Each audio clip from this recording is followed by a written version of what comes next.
also a trained U.S. Air Force pilot, so he could co-pilot the aircraft in the case of an emergency. Both of them ejected. One thing that I'm hearing from a lot of people is, why are these air pilots, why are they separated? Why couldn't they get them at the same time? Full disclosure, I was a U.S. Navy Survival, Evasion, Resistance, and Escape School instructor. That is the school for pilots, helicopter pilots, fighter jet pilots, Navy SEALs, Marine Corps, Scout Snipers, high risk of capture personnel, people who will be operating near or behind or could find themselves behind enemy lines and be captured. In the Air Force, it's an entire system, right? The SEER program. We teach pilots in this particular instance what happens when they lose their primary job, which is to fly a multi-million dollar jet aircraft over enemy territory and drop bombs.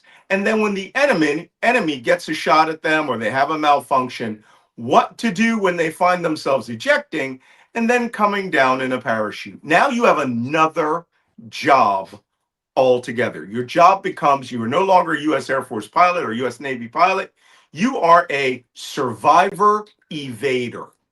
That's your job. Your job is to get down onto the ground, check yourself, make sure you're not hurt, put your gear away, get away from that parachute as fast as you can, and go to some place that is secure, away from people who may be hunting you, and then communicate back to the combat search and rescue task force, which will be listening for you. Because when you eject, your ejection seat automatically puts out a ejection beacon, which sounds like this, wee, wee, wee, wee, wee, and it broadcasts on an open frequency that U.S. forces will listen for, right? That tells us that our helicopters have to get ready to spool up.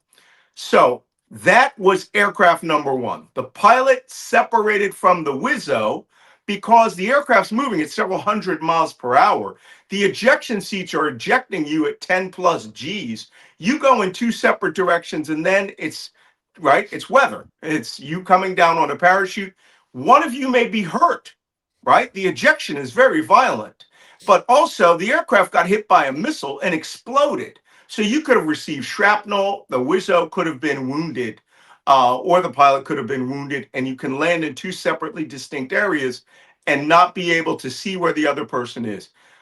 Enemy forces will go right first to the place where your aircraft crashed, right? Where the big fireball and cloud in the sky is.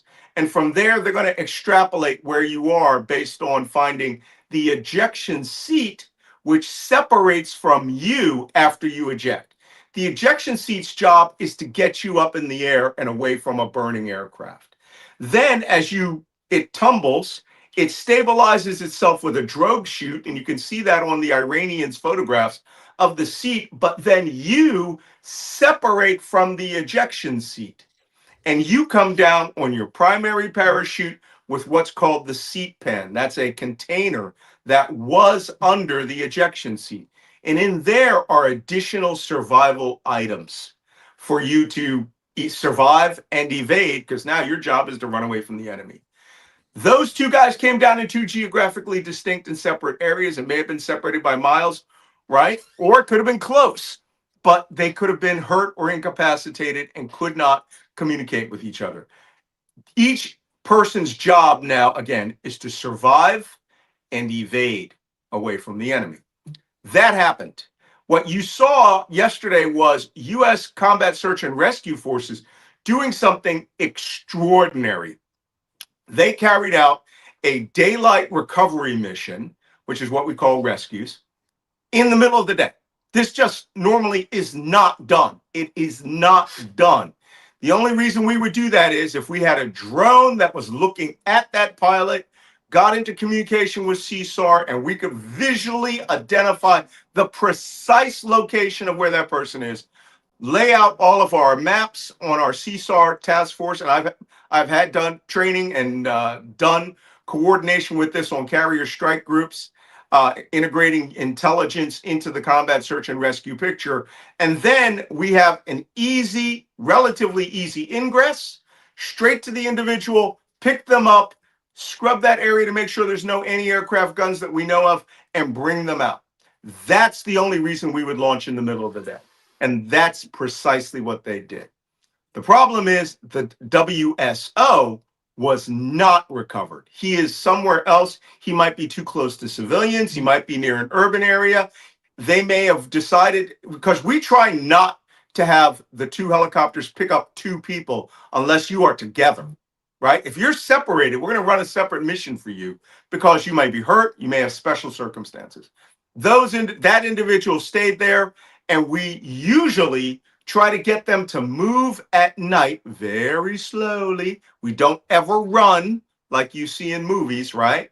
You move like molasses, and you stay away from all civilian populations. And the number one thing that always compromises a downed U.S. pilot or U.S. special operations soldier. And do you know what that is, Mario? You don't know. Okay, I'll tell you. Guess. Kids with goats. Not joking. Kids. That reminds me of that movie, the one with you know which one I'm referring to, where there's Lone Survivor. Yeah, Lone Survivor. Exactly.